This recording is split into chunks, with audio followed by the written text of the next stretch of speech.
Good morning. We good? We're good. Let's see, I've got a couple tools here. I've got a laser pointer, looks like. There we go. I'm going to advance it. My name is Matt Collins. I'm a mining engineer. I'm a miner. I've actually spent quite a bit of time working underground in mines, gold mines, molybdenum mines, copper mines, things like that. How many out here are interested in the gold market? You guys have got a lot of hands. How many of you guys are familiar with the mining sector? You know quite a bit about mining? Any mining engineers? Ooh, lands. That means I'm the expert in the room, right?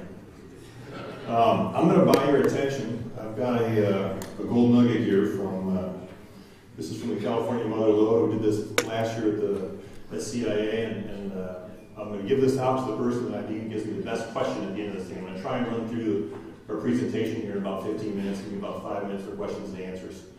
So please be thinking about what I'm talking about.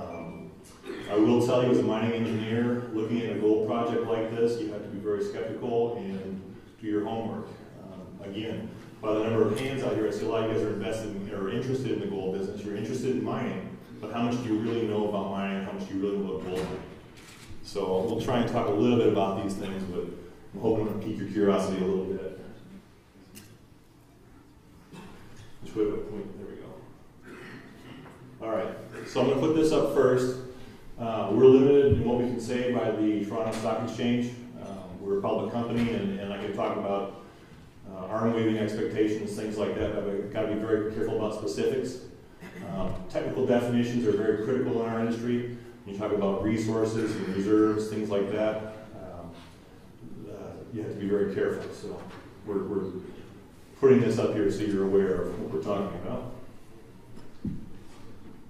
Who is Sutter Gold? We are a mining development company. Our goal is to be a North American gold producer. There are not many companies out there doing this, and I'll talk more about this. You'll hear a lot about companies that want to be doing this. We're quite a bit farther down the road. Our flagship property is the Lincoln Project in Amador County, California. Yes, California. The California Mother Lode. You guys surely have heard about the 49ers, the football team, the 49ers. Areas produce quite a bit of gold. We'll talk about that a little bit. Permitting, this is an important thing. Major permitting is in place. This is not something, we're not an overnight company. This deposit has been worked on since the 1980s. That gives us quite a bit of a head start on our permitting. We've been working on this thing for quite a while. And because of that, we're a lot closer than most companies will ever be.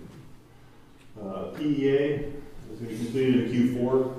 We might see that slip to Q1 of next year. We're working with our consultants right now to accelerate that as much as possible. Quite a bit of information there. Strong institutional backing. Our largest shareholder is an institution. That puts us in a unique position. And strong community support. You've heard quite a bit of negative stuff about gold mining in California recently. We don't enjoy the same negative community reaction. We actually have quite a strong community backing. The opportunity is strong to mine price for gold. I'm a believer that gold is going to continue to go up for quite a while. I'm sure there's plenty of people in this room that can argue that very well with me. So I'm not going to talk too much about that. The technical study of the flagship project is nearly complete. The process from bringing a gold mine into discovery through production is a long one. And we talk about oil and gas, they have the same sort of issues. We do too, it's very capital intensive. Our technical study, which is our roadmap forward, it's the final phase before we go to production decision, is nearing completion. We've been nearing completion on that for a while, but we think that this is the end-all be-all. We're doing a heck of a job on this one. Current share price, we're in the 20-cent range. I'm going to hit on this a couple times. All major 5 permits have been attained. We're already there. Amador County mining friendly, we talked about that. No anticipated roadblocks, short of a lawsuit, which wouldn't have a whole lot of standing. We're not expecting any roadblocks. Timeline production. This is important. One of the few junior U.S. companies capable of being in production by the end of 2011. We're targeting 2011. It's aggressive. We've been working on this for quite a while, again, since the 1980s in this project, and we think we can actually accomplish that. It'll take some work between now and then, but it's very possible we could be producing gold, actually pouring gold bars by the end of 2011. This is our share price and our stock at a glance. 52-week high, I think we actually exceeded that over the last week. I think we're 26, is that right? Low 8 cents. We've all been down there. Average daily volumes come up quite a bit recently. Our market cap's in around 21 million. Our cash position is good. That separates us from some companies. This gives you a picture. This here is a chart of what you've typically seen of junior mining stock, which is, again, we're a junior company. You see this sort of peak of speculation. We sort of had that peak in about 2006, 2007 when we were acquired by our current shareholders, our current structure, our major institution. We've been down here in this bottom section, which really corresponds well to this, and we're nearing this point. Management team, Jim Crombie, our president and CEO. Jim was with Iron Gold. He's now for Union Gold as well. Has a long track record of success in the gold mining business. He's been invaluable to us. Bob Hutmacher, our CFO, is in the back. Bob's got experience with U.S. Gold, with Luzerne Minerals. Bob's been in the mining business for a while. I'm a mining engineer. I'm the dummy of the group. Working underground, hitting the head a lot with a traumatic brain injury about before. That's me. David Cochran is kind of the key to our success recently. David's comes from Tuscan Golder Associates. He's a permitting guru in California. He's got 20 plus years of waste facility permitting and other permitting. He is going to be the guy who carries this thing forward over the next few months in our final construction level permits. Amanda Miller, our controller. Amanda was also with U.S. Gold. She has quite a bit of experience in the mining industry up in Wyoming.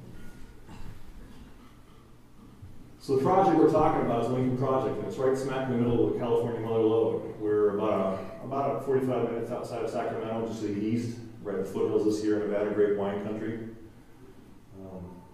Town of Sutter Creek is basically where we're at. We're virtually in the town of Sutter Creek. We're virtually in the town of Denver City. They're very close together. We're right off of Highway 49, 104. 49, you just put the bypass in, so you kind of, if you used to drive 49, you used to look over and see our site, now you drive around it. Power, communication, transportation infrastructure established. We're not in Indonesia, we're not in Nevada. We're someplace where we have access to modern stuff. We're not talking about putting in huge capital investments in power plants, things like that. This is a very important picture, and it's hard to read, I apologize, because there's a lot of information in this. This is a 10-mile stretch of the Mother Lode. If you look from the town of Jackson to the town of Plymouth, this yellow section here is the property we control. It's about 3.6 miles in length. If you're looking at the elevation here, you're looking at the cross section. These red things you're seeing are the old historic mines in the district. These are the Argonaut Kennedy group here, the Eureka group, right here, the Lincoln Mine group, Keystone group here. From this 10-mile stretch, we're talking about the 7.8 million ounces produced. So these are very historic, very productive mines. It's only been recently, in the last 15 years, that we've started seeing numbers exceed these from Nevada, from the big operations. At the time, these were the deepest mines in the world. We're 3 times as deep as that now in South America or South Africa. But you look at the production records, and what we're targeting right now is the Lincoln Zone, the Common Zone, which is this little orange thing right here. That's what we're talking about for resource and mining right now. There's no reason to think that this is a barren area. We just haven't explored it yet. This is our current 43-101 compliant resource. You guys know what 43-101 compliance is? Some of you guys probably do. That's the Canadian rules to discuss what we can as a mining company, prospective mining company, talk to you about. Again, resources, reserves. Anybody talks to you about gold projects? That's a good question to ask. Are they 43-101 compliant? That and the Australian standards are the best standards for measuring projects like that. So even if they're not a public listed company, that's an important thing to look at. Our resource, and again, we're looking at a big resource here of about almost 700,000 ounces. Now, most of your majors are looking at the 1 million ounce plus range, so we're a little bit small for a major today. I think you'll see that trend shift as well. The Lincoln Common, which is what we're targeting right now, is this. So we're targeting, we've actually got a little bit more ounces than that in our newest resource estimate. I can't talk about specifics on that, but this is close enough to give you a good idea what we're going to be mining. One of the things here, the gold recoveries, 95% plus. These are historic recoveries when they were using copper plate and mercury amalgamation only. We're obviously advanced a bit in the last 80 years past that, but we expect equal or better recoveries. This is again a little bit technical and a little complicated to look at. We've got our existing decline in. We've got over a half a mile of existing workings underground.